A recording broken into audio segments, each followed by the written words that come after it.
Frank Harlow was 73 years old, and the cold mountain air of Mono County had always bothered his chest a little.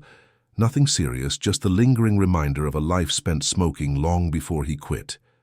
But on this night, the air felt different, thicker, hotter, wrong. The smoke slid down the ridge like a living thing, rolling between the pines and pushing into the cracks of his old wooden cabin. The first breath burned. The second barely made it past his throat. By the third, his damaged lungs were already fighting for space. His daughter, son-in-law, and 7-year-old grandson had come for a quiet weekend visit.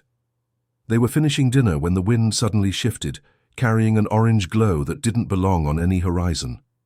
1 minute the wildfire was miles away, the next it was charging downhill as if someone had kicked open a door in the mountains.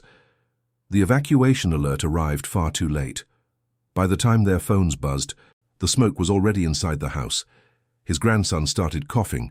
His daughter tried to stay calm but kept glancing at the window, where ash swirled like snow. Out on the valley road, flames lit up the darkness, their only exit now blocked by a wall of fire. Frank steadied himself against the kitchen counter as another tightness gripped his lungs. He could feel the rasp in every breath, a harsh, dry whistle that echoed in his ears. But fear in the eyes of the people he loved pushed him upright. He knew these hills better than anyone. He also knew they had minutes, maybe less. "Stay close," he said, forcing the words out through the burn in his chest. "I know a place the fire won't reach," and he prayed his lungs would hold long enough to get them there. "Before we go deeper into this night, tell me which city you're watching from and what time it is there right now." The first sound Frank noticed outside wasn't the fire. It was the wind, a low, uneven push of air moving through the pines, carrying the kind of heat that didn't belong anywhere near a November night. The second sound was the crackling, not like a campfire, not soft or distant. This was sharper, louder, echoing off the ridge, as if the whole mountain were breathing in quick, violent bursts. "Stay close," he said, guiding his family down the narrow slope behind the house. His headlamp flickered, the weak beam scattering across hanging branches and swirling ash. The smoke stung his eyes instantly. His lungs reacted even faster. One breath in, and he felt the familiar tightening, like invisible hands squeezing around the center of his chest. Not now, not tonight, not with them depending on him. He slowed his breathing with practiced rhythm. Inhale gently, exhale longer. But the smoke coated everything, the air, his throat, the inside of his mouth. It made every breath feel like dragging sandpaper through his lungs. Behind him, his daughter held her son close, half bending to shield him from the wind.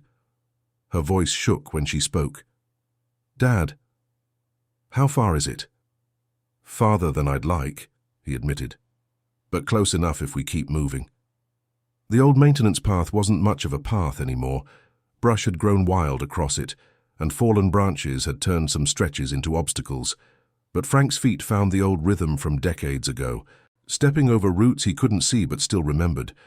A gust of heat hit them from the right, strong enough to force all 4 of them to look uphill. Through the smoke they could see it, an orange glow that wasn't just light, but motion. A shifting, rising wall of flame climbing over the ridge like a wave preparing to break. His daughter sucked in a breath. "Oh my God!" Frank didn't let her finish. "Don't look at it. Look at me, and keep walking." The boy clung tighter to her arm. The son-in-law pulled his shirt over his face again, eyes watering from the smoke. Frank kept moving, every step deliberate. The terrain pitched downward, the path narrowing between clusters of manzanita bushes that scraped against their clothing. A sudden cough ripped through his throat. It wasn't a small cough, it was deep, harsh, the kind that makes the ribs ache. His daughter reached for him. "Dad, are you okay?" He held up a hand, forcing air through the tight tunnel of his chest. "Keep moving," he rasped. "I'm behind you, just go." She hesitated, torn between fear for him and fear of the fire. He gave her the firmest nod he could manage. Eventually she obeyed, taking the boy and leading the descent. Only then did he let himself grab onto a tree trunk, steadying his balance as another coughing fit seized him. His lungs felt hot, raw, as if someone had lined them with needles. When the wave passed, he pushed himself away from the tree and followed. The ground leveled briefly before dipping again. A faint wooden post appeared ahead, rotted, almost collapsed, but still standing. Frank recognized it instantly. It had once marked the shortcut to the irrigation canal. A narrow cut in the earth lay just beyond it. "We're close," he wheezed. The boy looked up at him, his small face streaked with ash. "Grandpa, is the fire chasing us?" Frank stopped long enough to crouch in front of him, slowly, because crouching meant compressing his chest, which hurt like hell. "Nobody," he said gently. "Fire doesn't chase people. It goes where the wind tells it, and we're going where the fire can't follow." The child nodded, reassured more by his grandfather's tone than the words. Another gust struck them, stronger than before. The pines bent, sparks whipped through the air like glowing insects. The light behind them intensified. The ridge had fully ignited. Frank didn't need to see the flames in detail. He could feel the shift. Fire climbing downhill was faster, meaner. The humidity had dropped earlier that afternoon. He'd felt it in his skin and dismissed it. Now he wished he hadn't. They crossed into the older part of the trail, where the soil dipped sharply. The manzanita bushes thinned out, replaced by tall sagebrush and scattered rocks. The air somehow grew hotter. His son-in-law swore under his breath. "I thought fires went up, not down," Frank answered without turning. "They go wherever the wind drives them, and tonight the wind's losing its mind." His daughter stumbled over a root, catching herself before falling. Frank reached out on instinct, helping her steady, even though the movement triggered a stabbing pain beneath his ribs. "You okay?" he asked. She nodded, but her eyes weren't on him. They were on the sky behind him. "Dad, look." He turned. The flames had jumped another section of the ridge, not in one place, across several, like splashes of molten light thrown by the wind. The fire wasn't advancing, it was leaping, and the sound— God, the sound. A deep, rolling roar that felt more animal than natural. Frank grabbed his daughter's arm. "We need to move. Now." They hurried the last stretch of the path until the ground dipped sharply into darkness. The air grew cooler by a few degrees, a sign they were entering the shadow of the old irrigation cut. The canal lay just beyond, deeper than most ditches, almost trench-like. A distant crack snapped through the night. Not a small one. A tree had fallen. His daughter flinched. "Dad!" "Keep going," he barked. His own voice surprised him, powerful, commanding. Even with his lungs screaming, something in him shifted, locking into the survival mode he thought age had taken away. They reached the edge of the canal. The drop wasn't huge, maybe 6 feet, but steep enough that you couldn't just walk down it. You had to slide. Frank tested the soil with his boot, loose, dry, but still intact. "This is it," he said. "Get the boy down first." His son-in-law climbed in carefully, planting his feet in the deeper part. His daughter lowered the boy toward him. The little hands reached, then the father secured him. The child started coughing again, small, rapid coughs that sounded too much like Frank's own did when a flare-up hit. "Cover his face," Frank said. "Use your jacket. Wet it if you can." His daughter obeyed, fumbling with her water bottle to dampen the cloth.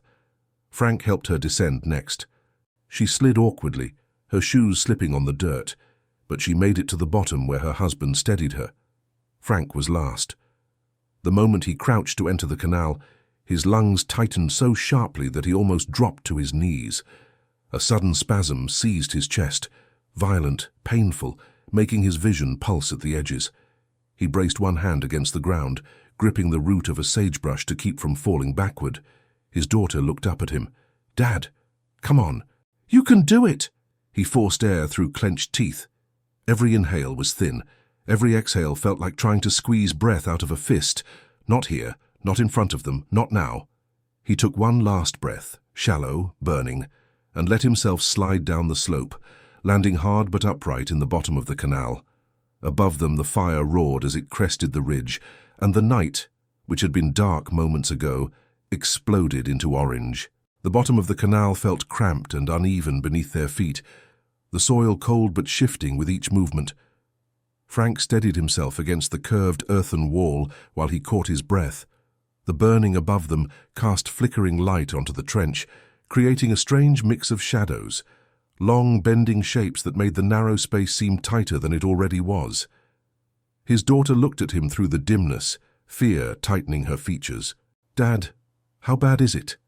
Frank wiped soot from his lips with the back of his hand. Talking meant breathing, and breathing burned, but he forced the words out anyway. "We're in the safest spot for miles. As long as the fire doesn't drop embers straight down on top of us, we have time." It wasn't exactly a lie. It wasn't exactly the truth either. A gust snapped through the air above them, and sparks sprayed over the rim of the canal like glowing dust. The boy whimpered and buried his face in his mother's jacket. "Hey!" Frank crouched just enough to meet the child's eyes. "Remember what I told you. Fire doesn't chase people. It goes where the wind points. Down here, the wind can't reach us as easily." "But it's loud," the boy whispered. Frank managed a thin smile. "That's because it's losing its patience with the trees. It's not talking to us." The boy nodded, not fully convinced, but comforted enough to stay quiet. Frank eased himself down to sit. The position made his lungs feel less compressed, but only barely. His chest rattled softly each time he inhaled. Too much smoke, too fast. He had experienced bad days, but nothing like this. He closed his eyes for a moment, trying to steady the rhythm. The slow inhale, the controlled exhale, the way the doctor taught him years ago. It helped. But the relief was like holding a door closed while someone pushed from the other side. His son-in-law shifted nervously, glancing upward as the flames crept closer along the ridge. "Frank, how long until this passes over?" "Hard to say," Frank answered. "Wildfires don't move in straight lines. They spread, swirl, climb trees, jump open spaces. The wind decides everything." Another gust burst across the top of the canal, sending a darker plume of smoke rolling overhead. The flames glowed brighter, closer. His daughter grabbed his arm. "That's not normal, right?" "It's too fast." Frank didn't tell her what he knew. This was exactly the kind of behavior that killed firefighters every year. Fast, unpredictable, wind-driven. Instead, he focused on something useful. "Help me find flat spots. We might have to lie down if the heat gets worse." Together, they pressed their palms against the dirt, searching for places without rocks or roots. The boy watched them anxiously, flinching whenever another crack echoed through the night above. A sudden roar, deeper than anything before, made all four of them freeze. Frank's head snapped upward. Through the haze above the canal's rim, he saw trees igniting almost simultaneously. A crown fire.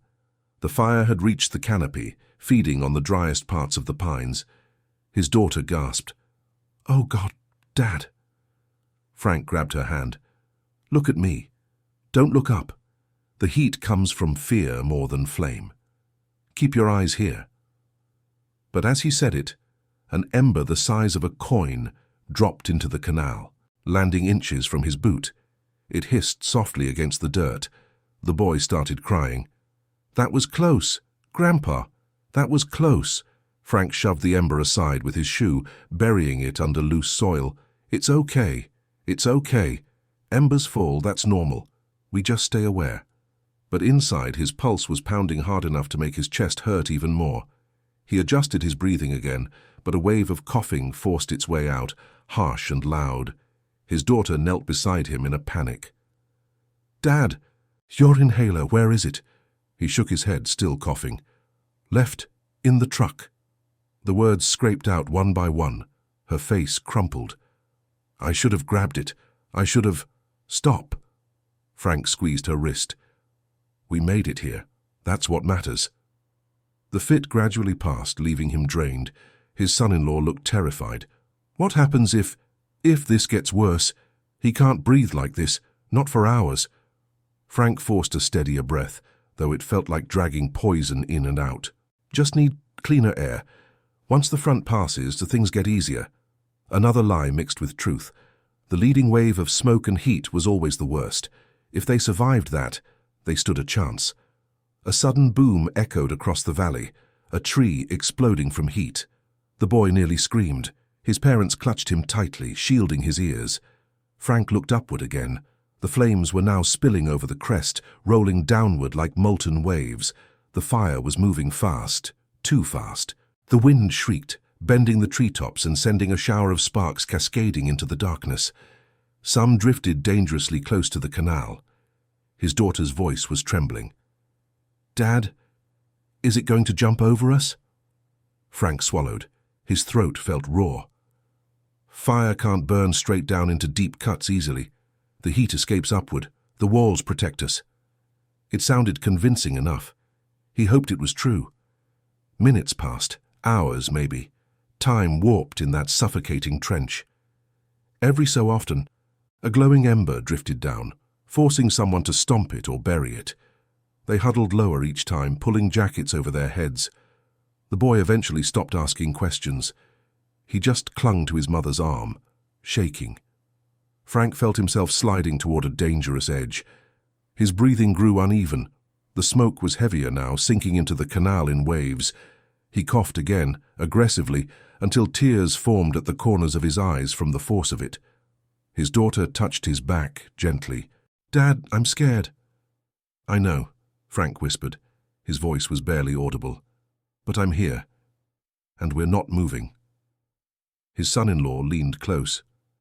"Frank, can you keep going like this?" Frank didn't answer. He didn't know. Another ember dropped, then another. They buried them quickly, but more followed. The fire above was no longer just passing overhead. It was swirling, searching, pulling at the edges of the canal, as if the flames were trying to understand the shape of the earth. For a moment, Frank worried the heat might draw enough air into the trench to ignite the brush inside it.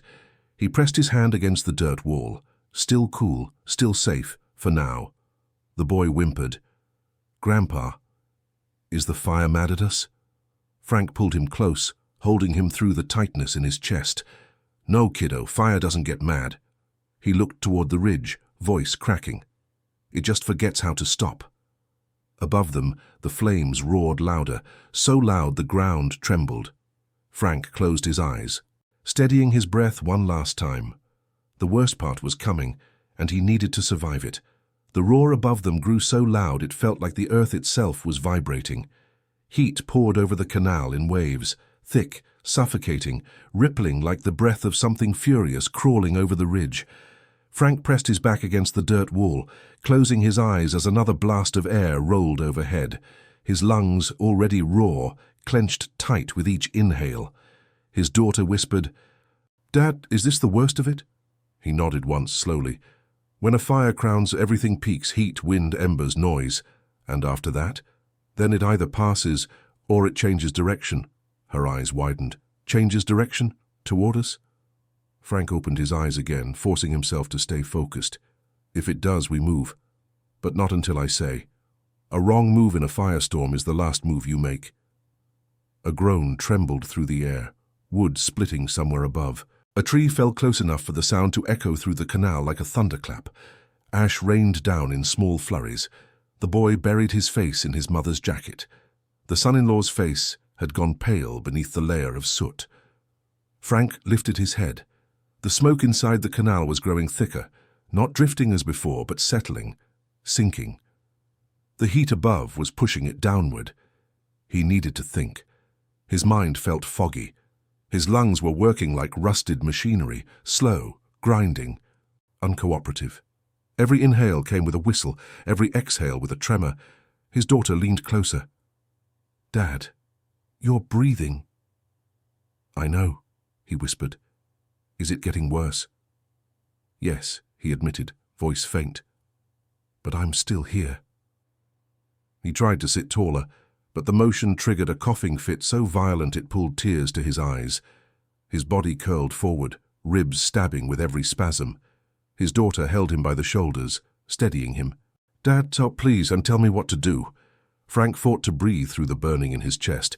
"Find you lower ground," he rasped. "If any part of the canal dips more than this, that's where we go." The son-in-law scanned the trench with shaking hands, running his fingers along the walls, searching in the dim firelight for uneven ground. "Here," he said, "this section dips just a bit deeper." He pointed to an angled cut where water used to flow decades ago. Not much, but it's something. Frank nodded. Move the boy there, stay low, keep your faces covered. His daughter hesitated. What about you? I'll follow, he said. But as they shifted into the lower area, the smoke surged downward again, pouring into the trench like fog falling off a cliff. Frank felt it hit first, thick and hot, settling straight into his lungs. He grimaced, tried to slow his breathing, tried to control the panic clawing up his throat. No use. The airflow felt jagged, sharp. His chest tightened again, harder this time. He pushed himself along the wall toward the deeper section. His hands trembled. His legs wobbled beneath him. The dirt under his palms felt unstable, crumbling a little with each step. He forced his way forward anyway. His grandson's voice bounced off the tight walls. "Grandpa? Grandpa? Come here." Frank tried to answer, but the breath behind the words collapsed, leaving only a rasp. He fought through it, climbing down the small drop into the deeper section, where the others huddled close together. His daughter looked at him in alarm. "Dad, your lips, they're turning blue. Just the smoke," he said. It wasn't. He knew it. She knew it. But they didn't have time to panic. Above them, a massive gust rolled down the valley. Sparks scattered across the sky like orange stars breaking apart. More embers drifted downward, bigger than before.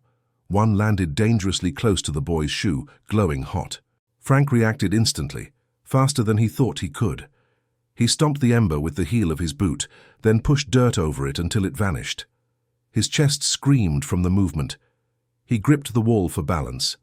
His son-in-law watched him, fear etched across his soot-stained face. "Frank, how long can the fire keep this up?" "As long as the wind wants," he said. "Could be 5 minutes. Could be 50. The ground vibrated with another distant collapse, another tree falling. The heat intensified again. The smoke pressed downward, filling the trench to their knees, then their waists, creeping upward like water in a flooding room. The boy started crying again. "Grandpa, I can't breathe." Frank pulled him close, shielding his face with a half-wet cloth. "I know, kiddo, I know. Just stay low. The cleanest air is closest to the ground." His daughter sobbed quietly, wiping ash from the boy's cheeks, whispering reassurance she didn't truly believe. Frank looked upward at the glowing ridge. The flames were no longer rushing, they were swirling, twisting, shifting with the chaotic wind like a living creature, unsure of its next move. A dangerous phase. "Listen," Frank said, barely managing the sound. "This is the top of the wave. When it breaks, the air will change." "How do you know?" his son-in-law asked. Frank closed his eyes for a second. Because he'd been here before. Not in a fire like this, but in another kind of smoke, years ago. Inhaling the consequences of every cigarette he thought didn't matter. Breathlessness had chased him before. He recognized the shape of it. "Because fires get tired," he murmured. "They burn hardest before they lose their strength." As if answering him, the roar above them shifted. Not quieter, just different. The flames, once sharp and violent, began to hum with a lower, heavier pitch. The wind weakened, the sparks dwindled. The air, though still choking, stopped pushing downward so fiercely. His daughter gasped. "Dad, is it stopping?" Frank lifted his head slowly, using the wall to steady himself. He drew in a shaky breath, still painful, still tight, but slightly deeper than before. "The front is passing," he whispered. They stayed still as minutes crawled by. The flames continued to burn above them, but the heat no longer punched downward. The smoke remained thick, but gradually lifted. The air tasted harsh, but breathable. Frank leaned back against the dirt wall, exhausted. His lungs felt like torn paper. His arms shook, but he was still breathing. The boy pointed upward. "Grandpa, look, the sky is turning gray." He was right. The bright orange had softened to a dull, shifting haze. The ridge still glowed, but the fury was fading. His daughter grabbed Frank's hand. "Dad, you did it. You got us through the worst part." "Not done yet," Frank said. "We wait until the air clears more." But inside he felt a flicker of relief. Small, but real. They had survived the most dangerous moment. The fire had passed, but the night was far from over. If you were in their place tonight, how old would you be facing a fire like this? Tell me your age in the comments. It helps imagine how you might react in a moment where every second matters. For the first time since they'd entered the canal, the air stopped feeling like a punishment. It wasn't clean, not even close, but it no longer clawed at their throats with every breath. The smoke shifted into thin streams that drifted upward, instead of sinking in heavy waves. The fire was still active above them, crackling and roaring, but the violence of it had moved on, carried farther down the ridge. Frank let his head rest back against the dirt wall. Every muscle trembled from the effort of the last hour. His lungs burned fiercely, and his breaths came out in sharp, uneven pulls, but he could feel the tiniest bit of space returning to his chest. His daughter leaned toward him. "Dad, talk to me. Are you okay?" He managed a nod, though it took effort. "Still here," he whispered. "That's the part that matters." She held his hand tightly. "You scared us." "You think I wasn't scared?" he whispered, smiling weakly despite the pain in his ribs. The boy, hearing the shift in tone, crawled closer and hugged Frank's arm. "Grandpa, is the fire gone?" Frank looked toward the glowing rim overhead. The flames still moved, but slower now, like exhausted dancers swaying instead of attacking. "Not gone, just tired." His son-in-law glanced up at the slope. "So, what now? We wait here all night?" "Not all of it," Frank said. "But we stay until the air thins out more. If we leave too early, one gust could drop a fresh wave of smoke on us." The boy rubbed his eyes. "But I'm cold." Frank reached into his jacket with shaky hands and pulled it off, wrapping it around the child's shoulders. "You keep it, kiddo. I still run hot even when I shouldn't." His daughter frowned. "Dad, you need the jacket too." He shook his head. "It'll do more good on him." The quiet between them stretched. Softer now, less desperate. A waiting quiet. And then something heavy shifted above them. Not flames, not sparks, something solid. Frank's eyes snapped upward. A large tree that had been burning fiercely minutes earlier suddenly groaned and tilted. "Stay back," he warned. The tree toppled, striking the ground near the canal with a deep thud that made the dirt walls tremble. Ash rained down like powder. The boy shrieked, burying his face again. The son-in-law grabbed the child and shielded him. "Jesus, that was close," Frank coughed, grimacing at the renewed pain. "Trees fall after crown fires, happens a lot. We stay low, stay alert." His daughter pressed her hand gently to his shoulder. "Dad, you need to lie down. You're breathing." He waved her off. "Lying down makes it harder to cough things out. Sitting works better." She hesitated. "Are you sure?" He chuckled once, though it hurt. 73 years on this earth. I've had enough respiratory lectures to have a PhD in bad lungs." Another small cough escaped him, scraping at the inside of his throat. He closed his eyes until it passed. When he opened them, the sky above had changed again. The bright orange glow was dimming into a smoky red. The flames above moved sideways now, carried by a shifting current of wind. The worst danger had moved downhill. "We need to listen," Frank said suddenly. "For what?" his son-in-law asked. "The helicopters." His daughter blinked. "They'll be flying tonight." They fly whenever they have to, especially after a fire jumps a ridge this fast. They fell silent. Sure enough, several minutes later, the faint thump-thump-thump of rotor blades emerged behind the low roar of distant flames. The sound grew steadily. One chopper, maybe two, cutting across the sky. The boy gasped, "They're coming for us!" Frank shook his head. "No, they're scouting, looking for hot spots, making sure the fire doesn't loop back." But even as he said it, a sudden fear hit him. Helicopters scanning heat signatures from above. Would the canal mask 4 human bodies huddled in its shadow, or would it look like nothing at all? His lungs tightened again, not from smoke this time, but from dread. His daughter saw the fear cross his face. "Dad, see what?" He exhaled shakily. "They might not see us, not easily." She swallowed hard. "Then, how will they know we're here?" He thought for a moment, forcing his mind to stay clear. We stay until the main wave passes. When the air's clean enough, we climb out and head toward the old access road. There's a clearing there. The line of sight is better. And if the air doesn't clear? Frank paused. It will. But we need to be patient. Minutes turned to more minutes. The fire continued shifting away, its glow fading behind thicker smoke. Helicopters passed overhead again, closer this time, but not close enough to stop. Frank reached for the wall to steady himself and pushed himself upright. His legs trembled, and his daughter sprang to support him. "Dad, wait, don't stand yet." "I need to test my lungs," he said, voice gravelly. "Test them how?" "By breathing while I move." He took one slow step, then another. His chest ached with a sharp edge, like a knife twisting inside with every inhale. But the airflow, though painful, was returning, tiny bits at a time. He looked toward the narrow section of the canal. The smoke was thinning, drifting upward instead of down. "It's time," he said softly. The boy froze. "Time for what?" "To climb out," Frank answered, "before the fire shifts again." His daughter grabbed his arm. "You can't climb like this." He met her eyes. "I don't need perfect lungs to climb. I only need to keep moving."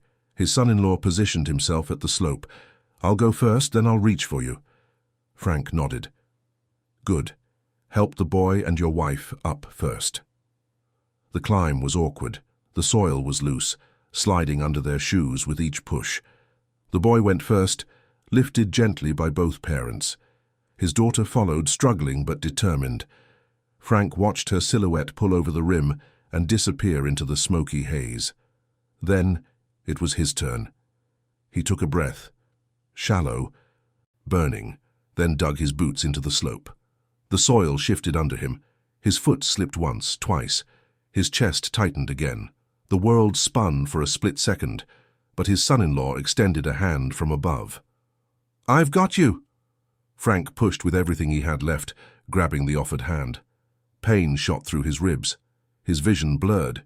His lungs screamed, but inch by inch, he climbed. With one final pull, he cleared the rim of the canal and collapsed onto the ground, coughing violently. His daughter knelt beside him. "Dad, Dad, breathe!" He forced air into his lungs, thin, sharp, ragged, but it was air. "We're out," he whispered.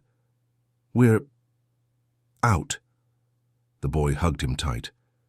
"You saved us, Grandpa." Frank rested a trembling hand on the child's back. "No," he whispered, "we saved each other." But deep inside, he knew the truth. This night wasn't finished with them yet. The ground outside the canal felt different, looser, hotter, trembling faintly beneath their feet, as if the fire were still breathing somewhere beneath the soil. Frank tried to stand, but his legs refused to cooperate. His daughter and son-in-law supported him on each side until he found his balance. The air here was clearer, still smoky, still harsh, but breathable in short, painful sips. They stood on a narrow strip of land between the canal and a stretch of dark pines. Everything around them looked distorted under the flickering glow of the fading fire. Shadows stretched long and twisted, branches curled and blackened, and the sky above them had taken on a swirling reddish-grey hue. Frank wiped soot from his eyes and looked toward the ridge. "The fire's moved downhill," he said softly. "But we're not safe yet. We need to get to the clearing." His daughter steadied him. "The old access road, right?" He nodded. "About a quarter-mile west. Stay to the low ground. The fire burned hot uphill, less fuel down here." His son-in-law scanned the terrain. "I can't see anything. It's too dark." Frank tapped the side of his headlamp. The beam was weak but steady. "Follow the drainage dip. The land slopes toward the road. The water always used to run that way." The boy clung to his mother's sleeve, still trembling. "Is the fire coming back?" Frank crouched, slowly, carefully, to meet the child's eyes. "No, buddy. It's moving the other direction now. We just need to get to where the helicopters can see us." "But what if they don't?" Frank hesitated, then placed a hand on the boy's shoulder. "Then your old grandpa will wave until the whole sky sees us." The child managed a shaky smile. They started walking. Every step tested Frank's lungs. The smoke wasn't heavy enough to choke him outright, but the leftover heat in the air made breathing feel like dragging steam through a paper straw. His breaths rattled, each one coated with a faint whistle that wouldn't go away. He tried to keep the pace steady without slowing the group. They moved through the brush, following the shallow dip in the ground. The soil was soft under their shoes, still warm from the firestorm that had passed overhead. Occasionally a burnt branch snapped underfoot, leaving behind flecks of glowing ash. The boy pointed to a distant shape. "What's that?" Frank squinted through the haze. A fallen pine trunk still smoldered, the inner core glowing bright like a cracked log in a dying fireplace. "Just a tree that got too hot," he said. "Nothing we need to worry about." "But it's still burning." "Trees don't sneak up on people," Frank answered gently. "We're fine." They kept moving. The ridge behind them rumbled again, another tree collapsing under its own weight. Frank felt the vibration in his bones, a low tremor that traveled through the air. His daughter flinched. "How many trees are going to fall?" "Dozens," Frank said. "Maybe more. It happens when fire chews through them too fast." She swallowed hard. "Doesn't that mean the fire's still close?" "It means the fire's being close," he corrected. "Not that it's coming back." Still, he checked the wind, an old instinct he'd never lost. It brushed against his cheek from the south. Good. If it stayed that way, they'd have a clean window. After another 100 yards, the terrain flattened into a wider space, an old drainage basin just before the road. The air here was clearer, though still fogged with drifting smoke. They stopped briefly to rest. Frank leaned against a charred stump, breathing in small, measured pulls. His daughter touched his arm. "How are you holding up?" He coughed softly, the sound harsh and metallic. "Breathing isn't pretty, but I'm still upright." The boy slid into his lap without asking. "I don't like the fire." Frank wrapped his arms around him. "Neither do I, kiddo, but we're beating it." His son-in-law walked a few yards ahead, scanning the sky. "I hear the chopper again." Frank listened. Yes. A steady thump, thump, thump echoed across the valley, closer this time. The searchlight wasn't visible yet, but the sound was unmistakable. "Everyone up," Frank said, pushing off the stump. "We need to reach the road before it passes." He forced himself to keep moving, though each breath scraped like broken glass. His chest felt heavy, muscles exhausted, but the thought of stopping never crossed his mind. The boy held his hand tightly, guiding him as much as he was guiding the boy. They reached the forest edge where the access road ran, a strip of dirt now covered in a thin layer of ash that swirled with each step. The road stretched into darkness on both sides, disappearing into smoky night. "Here," Frank said. "This is our clearing." As if on cue, the helicopter emerged through the haze, its searchlight carving a bright white funnel across the burnt landscape. The beam swept over treetops, over fallen trunks, over patches of smoking brush. "Wave," Frank said, lifting his arm weakly. "Wave with everything you've got." His daughter lifted both hands high, shouting for help. The boy waved frantically, voice breaking. The son-in-law formed a makeshift signal with his jacket, swinging it in wide arcs. Frank tried to lift both arms, but only one cooperated. He pushed through the pain in his ribs, coughing violently, but refused to stop. His chest felt like it might split open, but he kept waving. The helicopter's beam drifted, paused, hovered, then it swung back, directly toward them. "They see us," the son-in-law shouted. "They see us." The helicopter descended lower, wind whipping through the burned trees. Ash spiraled upward like snow caught in a storm. A rescue spotlight narrowed, locking on their group. Frank's knees buckled with relief and he sank to the ground. His daughter rushed to support him, tears cutting clean streaks down her ash-covered cheeks. "Dad, Dad, stay with me." "I'm here," he whispered. "Just needed to sit." The boy hugged him tight. "You said they'd see us." Frank smiled faintly. "Told you I'd wave hard enough." A voice boomed from the helicopter through a loudspeaker. "Stay where you are. Help is coming." Frank let his head rest back, chest rising and falling sharply, but still working. still alive, still breathing. The night that had tried to take everything from them had finally started to give something back. And for the first time in hours, Frank let himself believe they were going to make it. By the time the rescue team reached them on foot, the fire had already faded into a distant glow along the ridge, still burning, still dangerous, but no longer the monster that had chased them through the night. The firefighters carried oxygen canisters, blankets and water. They wrapped Frank immediately, guiding him to breathe in slow, steady pulls through the mask. The first deep, clean breath hurt almost as much as the smoke had. His lungs weren't used to air that wasn't fighting him, but with every exhale a little more weight left his chest. His daughter held his hand, her thumb brushing over his knuckles as if making sure he was real and whole. "You saved us, Dad," she whispered. Frank shook his head weakly. "No, we did this together." For a moment he looked toward the ridge where the flames had once towered. The world up there was black now, silent, scorched, still smoking at the edges. Nature had taken and taken, but somehow, in the shadows of that terrible night, it had given something too. A reason to fight, a reason to keep breathing, a reminder that even damaged lungs can carry a family through hell if the will is stronger than the fire. Have you ever lived through a storm, fire, or disaster you'll never forget? Share your experience in the comments. Someone reading might find strength in your story.